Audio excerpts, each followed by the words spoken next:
Good morning. Welcome to the HTK series, where we discuss national security developments and strategic forces issues of the day. HTK stands for Heather, Tom, and Kari, but for you defense wonks out there, it also stands for Hit to Kill.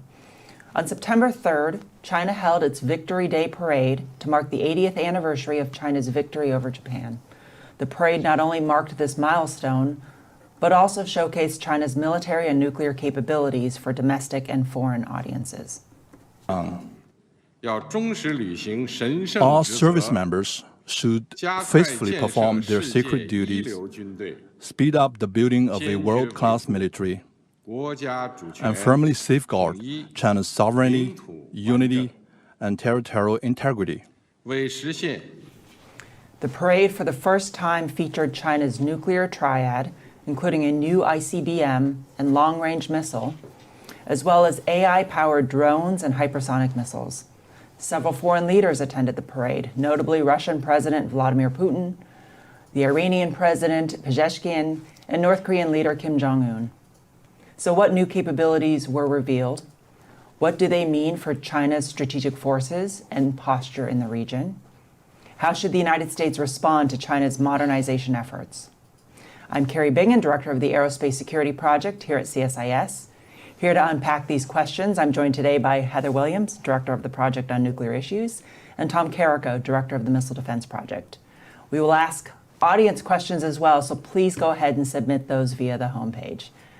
Heather, let's start at the top, and I'm going to bring in someone not here, but a good friend of ours and colleague, Mick Ryan, who is a non-resident with our Australia chair and retired Army General. He actually is putting a piece out on CSIS today, analyzing the parade as well, but he has a line in his commentary, which I'll start with, quote, "Analysts don't watch these events for the music," end quote.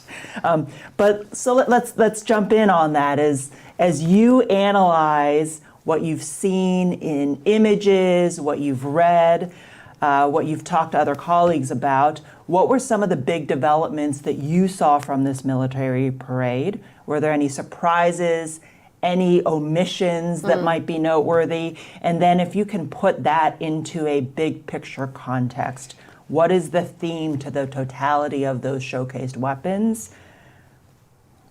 You know, who, for what purpose, and targeted at whom? Yeah, people might not watch it for the music, but they might watch it for the showmanship. The first thing I'll point to that we supposedly was there were 80,000 doves and 80,000 balloons were released. So it sounds like they were really putting on a show here. I'll do a kind of a quick run through of what we did see. It'll be a bit of numbers for different platforms. Then we'll stop with the numbers, and then I'll kind of shift to what does this all mean and how does it fit into China's bigger strategic picture. So this was the first time that China showcased its full nuclear triad, so land, air, and sea capabilities. And the one really new capability, the big reveal, was this new ICBM, the DF-61. And we've got two images of it behind me, and the one that clearly says DF-61 that you can see there. What you can't totally see is just how big this is. It's on 8 axles. This is a huge tell, which means that it is mobile, can be obviously moved around. China already has mobile missiles, but this is a really big one. ICBM, so range probably around 11,000 kilometers. The other parts of the land nuclear capabilities that within the triad that China showcased. One was this DF-5C, which was the other image up there. And again, just huge missile going on here.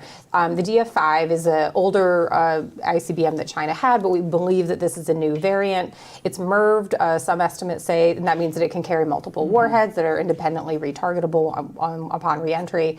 And it's believed that they could have 10 on there. So this is a really heavy missile. These are probably some of the missiles that are in the silo fields in Western China that were revealed by really wonderful open source analysts a few years ago. And it's really interesting because up until pretty recently, the Chinese government has been saying, those aren't missile silos, those aren't silo fields, those are wind farms. And this parade is kind of like saying, yeah, green energy. Exactly. Yeah, that's what China's all about, isn't it? And so I think that a lot of what was being shown here was kind of saying what had been the quiet part out loud about what their strategic capabilities are. The one other part of the land capabilities and land leg that I want to point to is the DF-31BJ. Again, this was the DF-31 was an existing platform. This is a new variant that's an ICBM and also a silo variant. So as has kind of been the way with the Chinese, very heavy on the land capabilities. On the air leg, what we saw was a new ALBM, air-launched ballistic missile, the JL-1. And then on the sea leg, we saw the JL-3, which is sea-launched ballistic missile. But I also do want to briefly point to some non-nuclear capabilities that they showcased, and then I am probably going to pick both of your brains on what that all means as well. But a couple of the things that we saw, one was this DF-17, which is a road mobile intermediate range ballistic missile. This one is important because it's going to carry China's hypersonic glide vehicle, the DFZF. It's a lot of acronyms going on here. They also showed the DF-26D, which has swappable warheads. What I found interesting, and I'll say a bit more about this in a second, they only showed the non-nuclear variant of this, the conventional one. Some other things that we saw, a lot of lasers and a lot of directed energy weapons, many of which seem to be designed for ships. And so the naval theme was very prominent for me throughout this parade. Also a lot of hypersonics, the YJ-21, a hypersonic that is air-launched. There's also a ship-launched version of it, 1,500 kilometer range, drones, underwater drones, multiple rocket launchers.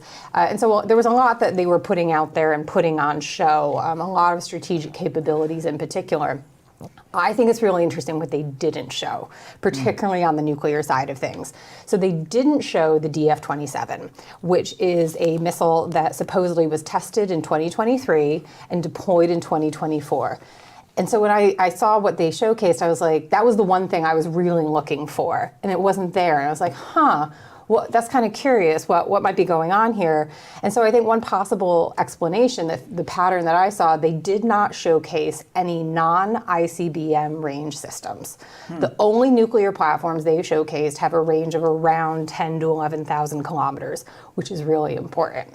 And I'll come to that. So, and then also the same with the DF-26, also known as the Guam killer. They only showed the non-nuclear variant of that. So what does this all mean? My three big takeaways from what I saw.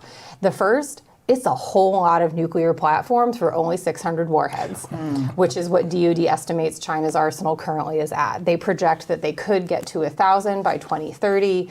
CIPRI and other think tanks and researchers estimate that China's nuclear arsenal, the stockpile, is growing by a rate of 20% a year. This is rapid. This is a massive quantitative and qualitative buildup that we're seeing.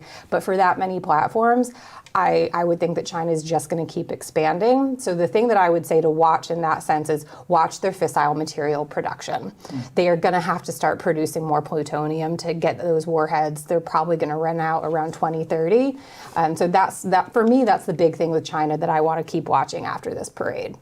Second big takeaway, it was the mobility that they showed on those DF-61s. Those are on TELs. They have other mobile capabilities, and a lot of this was about the ocean, was about naval competition. And so getting more mobility and some forward force projection along with deterrence purposes or deterrence functions within that region. The final one that I'm really curious to what you both think about this one, it is that they only showcase nuclear capabilities that can hit the west coast of the United States.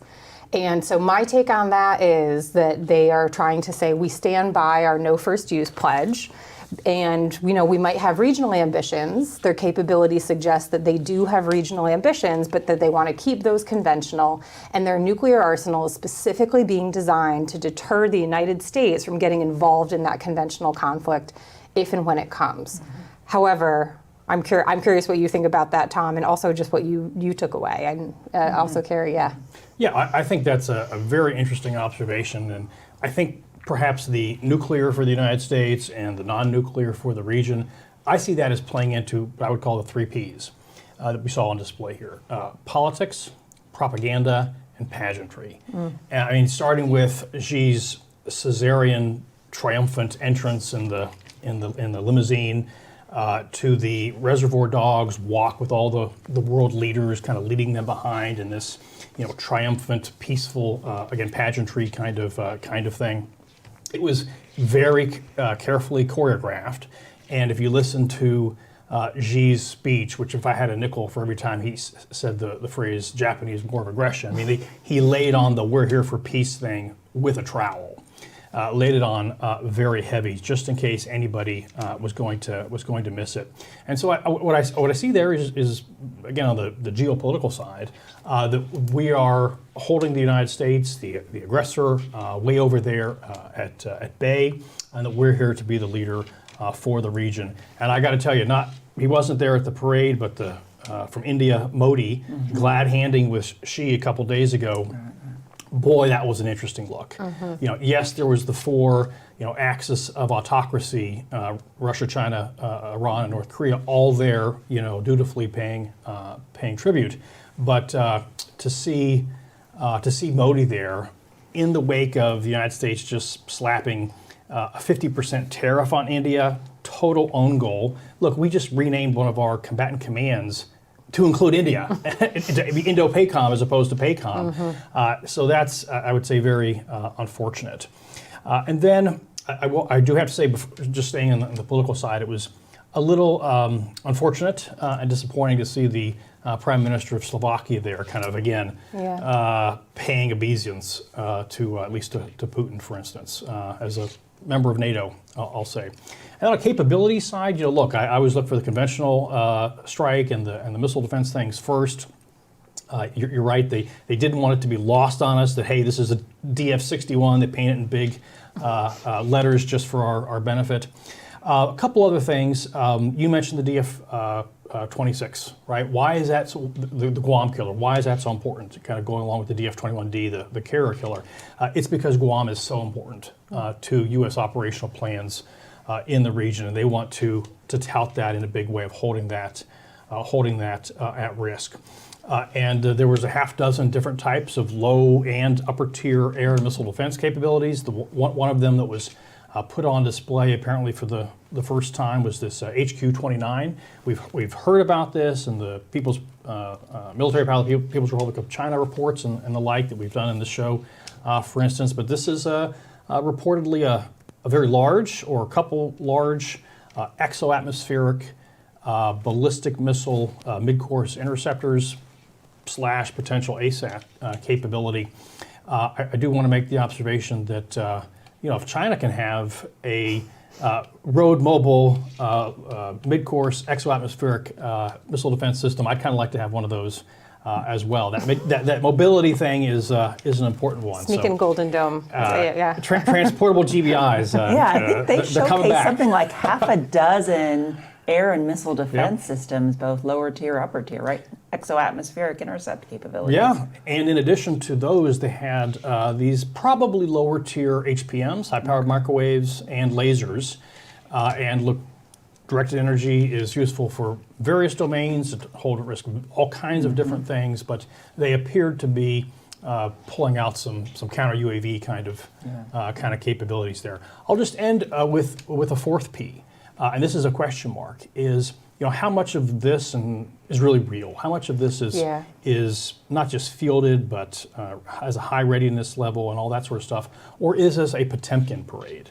And I don't know the answer to that, but I think there's at least the question on that front. Well, I want to come back to that, but I'll add my bit of commentary on this as well. And Tom, I was actually, as you were looking at how often they said the word Japan, I was looking at how often President Xi said the word peace. Yeah.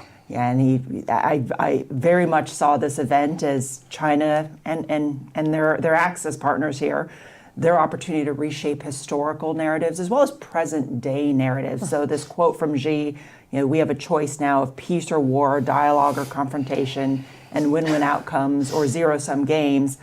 Choice of peace, I thought, was deeply ironic when he was flanked by Putin and the Iranian president, and but Putin's just unending aggression against attack against Ukraine. And the day after the parade, I think he launched some giant drone attack on Ukraine just to kind of dig in the irony. The biggest day of strikes possibly in the war since the very beginning of the war, but let's all get together and talk about peace. But then the other thing I wonder is, you have Xi at the center, Putin standing next to him.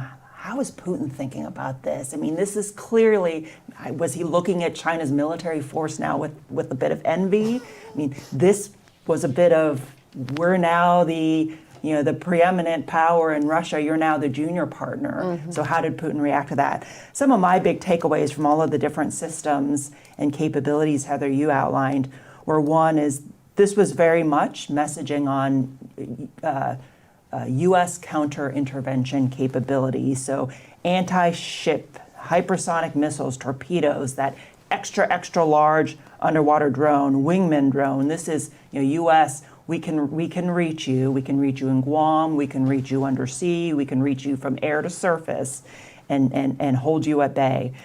Second area was, given all the nuclear capabilities you highlighted and the mobility of them, they very much are focused on a second strike, survivable second strike nuclear capability.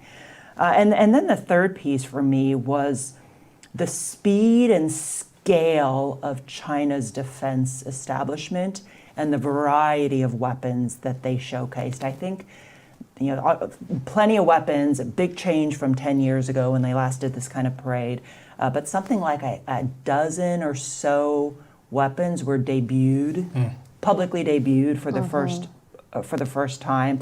So just the scale of what they're doing, as well as the speed in which they've, Xi made it a point of modernizing his military, leveraging advanced technology, and you're seeing that showcased. But it does beg the question, to your point on the Potemkin village, are these systems in production? Are they fielded? What does this say about operational capability and warfighter readiness? Yeah. I don't know if either you have thoughts. Yeah, I mean, a lot of, at least on the nuclear side, a lot of what they showcase, we don't believe, I haven't seen in any of the open source reporting that it's been tested. So the DF-61, we had no reports of that at all, really, and so no reports about whether or not that's been tested. And so a lot of what they were rolling out, I have a lot of questions about readiness. Some of their previous platforms, they have had some testing challenges, and so I think we're absolutely right to question that. But just to pick up on your point, Kari, about optics, particularly for Putin, does Putin have a little bit of envy going on here? You talk about having a lot of nuclear capable platforms. The Russians have a lot. The Russians have a lot of dual capable platforms. But that Reservoir Dogs image, I love that reference to it. Xi is always in the middle. He is flanked by Putin, and then he has Kim on the other side of him. And it was very clear, this is a China show.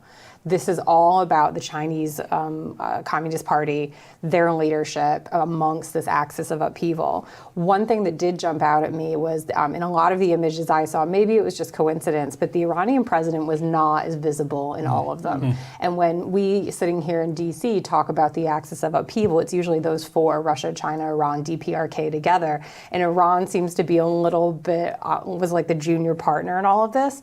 So that made me wonder, following the 12-day war, if those are your allies, they didn't They're not really putting him center stage. They weren't great friends. So let's just say during the 12-day war, in the way that Tehran might have been expecting. So you said Potemkin arsenal. I see this as a bit of a Potemkin alliance. This is not something like NATO. This does not run deep in terms of coming to each other's aid, collective security agreements. It very much seems to be an alliance of convenience. Nonetheless, the optics of them all together looking at this massive Chinese arsenal sends a very strong message to the U.S., to the rest of the world, that this is not just about the U.S. military and a U.S.-led world order. There is an alternative order that we are forming and that China is leading. And so that was, for me, the big picture message that they were trying to send, but we should be questioning the readiness of a lot of these capabilities and the depth of the alliances, I think. And this is the first time all four of those leaders were together. Right. But that kind of group walking, you saw the leader from Belarus, for instance, kind of dutifully in tow, and you saw the Slovakian way in the back, kind of trudging along. I think the Potemkin alliance thing is a good thing there, but you know what? It may just be enough they don't have to necessarily like each other or care about each other personally, but they can coordinate and cause a lot of difficulty for us and shenanigans that would be very difficult for us to deal with. Well, I also think about the messaging. We talked about there's clearly a projection of power messaging to the United States and the West, but there is some regional messaging here as well, and it is very much we are open for business. Yeah. And China for a long time was a net importer of weapon systems, and many of these capabilities that they showcase, these are domestically designed, produced. We are open for business, and so you're seeing that shift as well from importer to exporter. But on that point, what it comes to mind there, for instance, is the HQ-9, right? Some of these older Chinese AMD systems, are probably kind of knockoffs from the say the Russian S-300, S-400, something like that. But there's a new generation there. And so back to your question a minute ago, Kari, about kind of what's the body language between Xi and Putin is very interesting.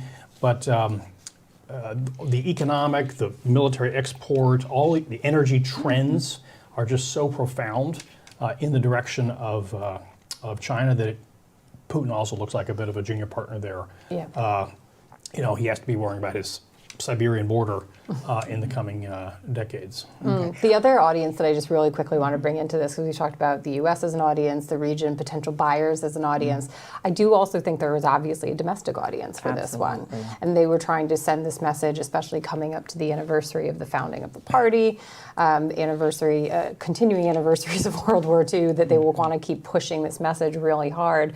Just one interesting thing that my colleague Joseph Rogers is highlighting and is publishing on is the domestic audience that up until now probably believed a lot of the party's message, which was, no, those are not missile silo fields, those are wind farms. No, we are not massively and rapidly expanding our nuclear arsenal. We are completely, we're not the ones who are going to start this arms race.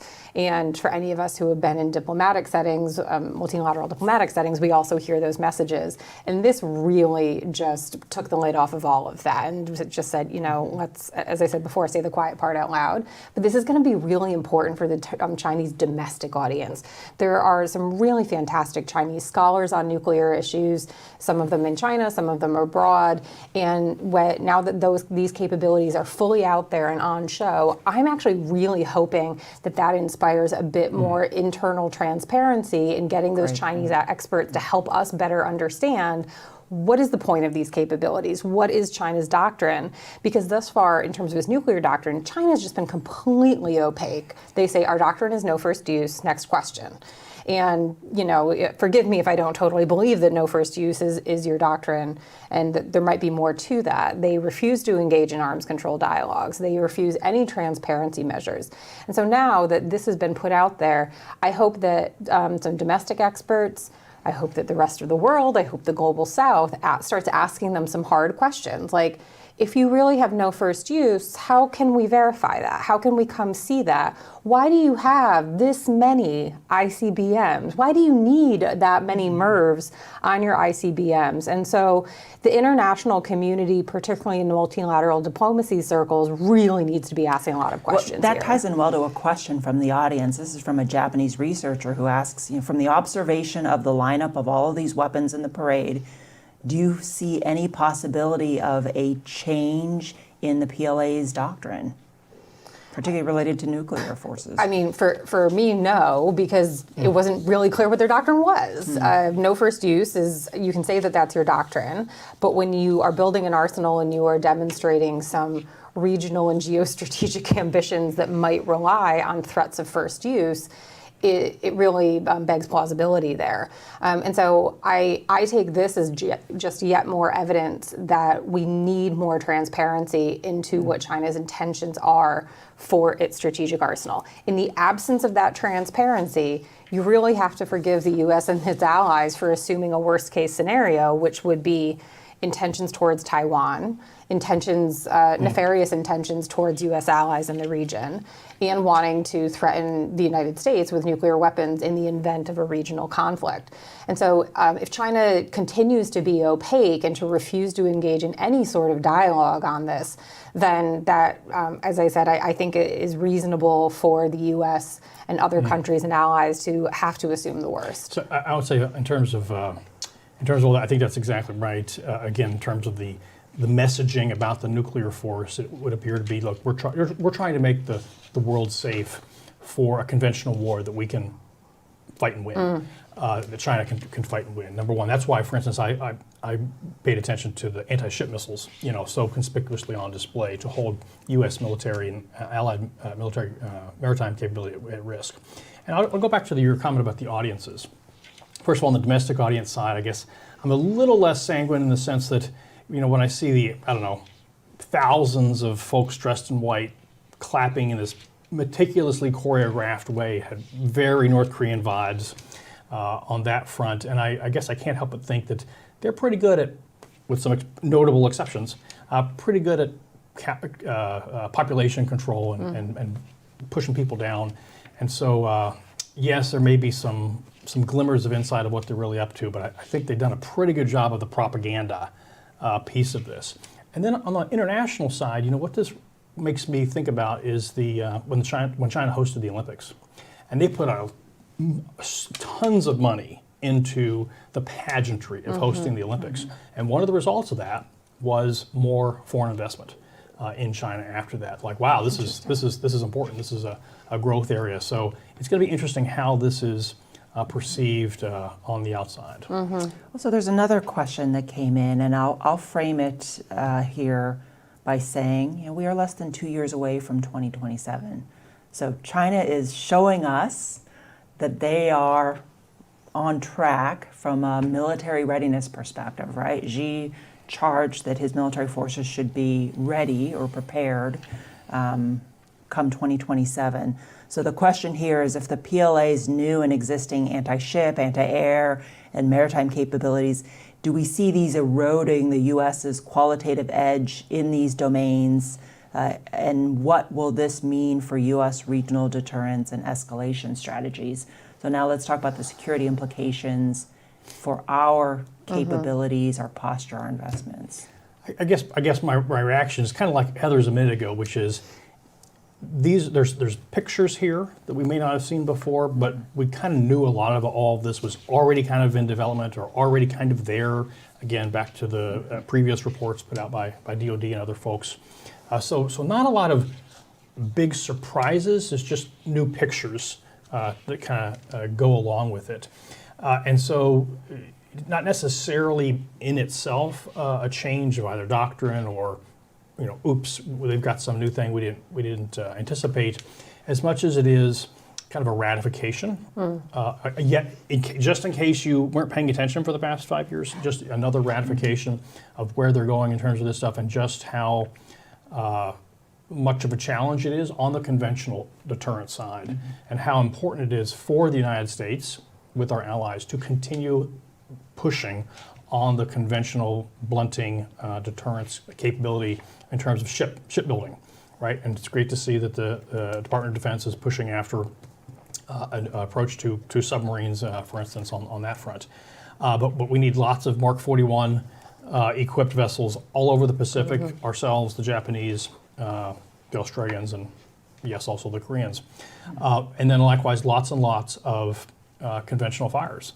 And news reports suggest that Deputy Secretary Feinberg is pushing like nobody's business to get after a massive munitions surge. We have been increasing over the past couple of years and over the Ukraine conflict, but now the pedal is going to the floor even more. So hopefully, I think in the coming weeks and months, we're going to see maybe a supplemental, maybe it's in a reconciliation bill or something like that, but I'm hopeful that a munitions, and to include defensive munitions, to replace the enormous number that we spent in the 12-day war and in the Red Sea operations and all that, but also now that it's sunk in, we really need a lot more PAC-3s, a lot more THAADs, standard missiles, et cetera. We probably need a lot more than our previous objective requirements suggested. I'll pick up there on the nuclear, right up where you left off on the nuclear side, I think, because deterrence in the region,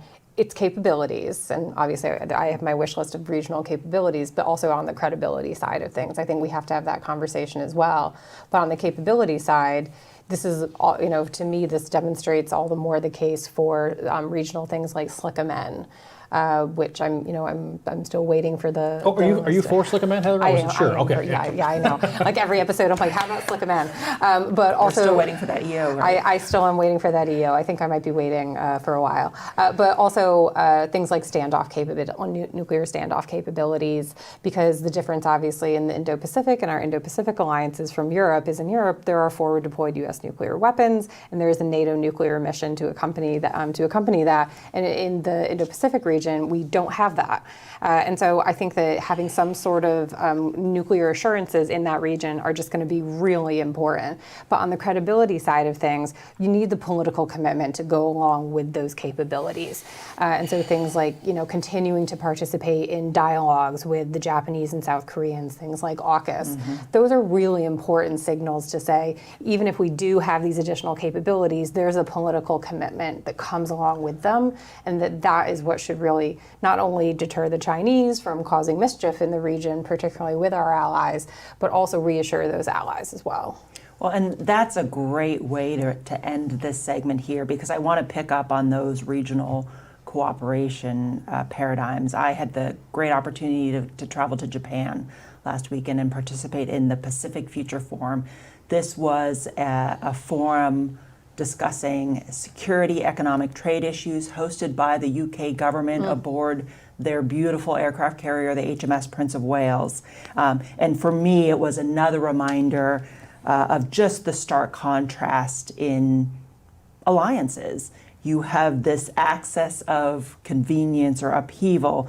These are autocrats perfectly willing to invade other sovereign territory. They suppress their people. They suppress information. They disappear their people, right? And on the other side of the ledger, Japan, I know theirs was a celebration of their victory over Japan, but where is Japan today? This is one of our closest allies who shares our democratic values, free market economies, the rule of law.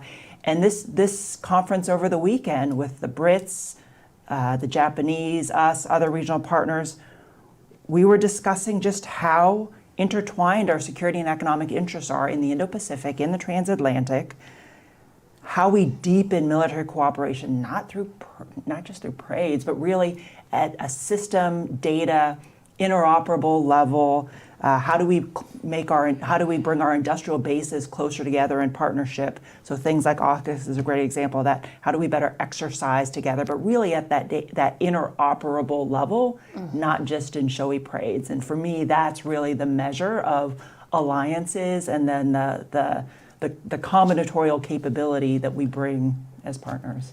Can I just say, I perfectly agree, and that plays into, Heather, your comment about commitment.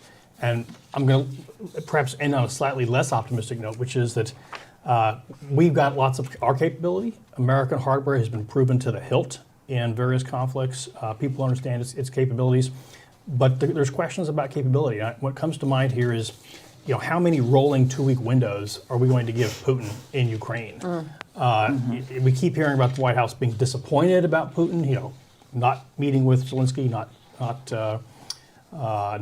honoring a ceasefire, all this kind of stuff. So he has 2 weeks, right? And so it's the commitment and it's the credibility that I still have some concerns. Well, then I'll take us to a positive note to end on, or I'll at least try to, which is if we really want to draw on the strength of those alliances to show a response and stand up to this axis of upheaval, however superficial or deep it runs, I think the pathway forward for that is bringing together those two theaters of alliances. And the positive note that I would put out there is that NATO is already moving in that direction. If you look at the UK Strategic Defense Review, for example, it fully recognizes how much security in the Indo-Pacific is in their national security interest as well. NATO is already talking about more dialogue and more sorts of exchanges and conversations with Japan, South Korea, Australia. AUKUS is like the most obvious example of that. But I think the more that we can try to facilitate those cross-regional engagements among our allies, because our alliances are not superficial. We do share unprecedented amounts of information and technology with each other. And so just really building in a resilience to that and making sure that those roots run deep and that they're strong, that's a really sharp juxtaposition to the Reservoir Dogs show. I want to end on that, but I'm going to just throw out one other bit of observation here. This may be a bit of a non sequitur, but I think there's also an important role, not just our governments, but our private sector here, in terms of cybersecurity, information security. There were several images up there that looked eerily familiar to some of the weapon systems IP that we problems. have. Yeah. So exactly. There may be a stealthy drone there that looked a bit familiar, another air-based drone that looked familiar. So I think this is also a good reminder for us and our partners. The Chinese are after our advanced technology and our intellectual property, which to me still tells us that we have phenomenal technology. I think we still are in the lead from that perspective, but we have to watch our six because they're after it. And so security, we have to technology protection, industrial-based security, cybersecurity, all of those things do matter. And it's not just us, but it's our allies as well that have to take the same approach. So on that note, cybersecurity. On behalf of all three of us and our programs, thank you all for tuning in. Thanks as well to our superb teams in the missile defense, Pony, and aerospace programs. Thanks to our streaming and broadcasting team. So stay tuned. We have more joint discussions coming up on HTK. Have a good day.